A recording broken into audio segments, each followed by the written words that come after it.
जब जब बहे फागुआ हटा के आनी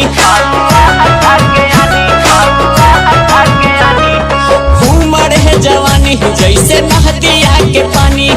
जब जब बहे फागुआ हटा के आनी नन तो सोहे ना से जवन कभी भतार होली के दिन तेल जो हटा हमरो मसीन भतार होली के दिन। अरे बुझलू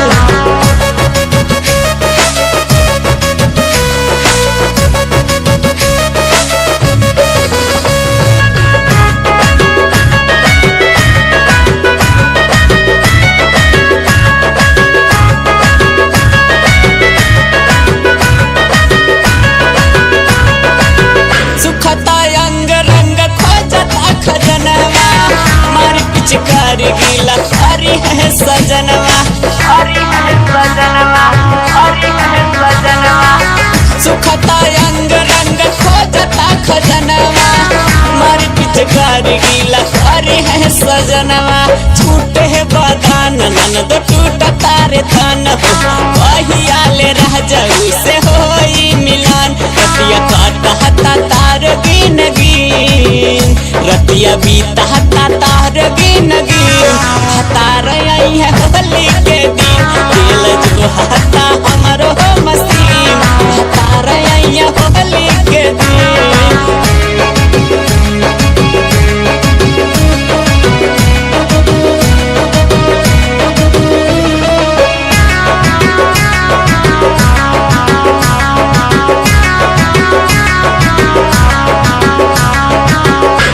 प्रकाश जब से गायल परदेश हो बंदबा कचहरी न है आइल कौन केस हो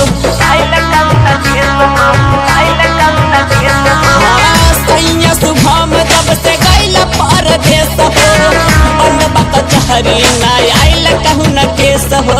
देवर हो सिकंदर बना देहला बंदर खोल कह के वाड़ी रंग डाल देहला अंदर। अब की उनकर पिचकारी ले अब छीन अब की उनकर पिचकारी ले अब छीन हतार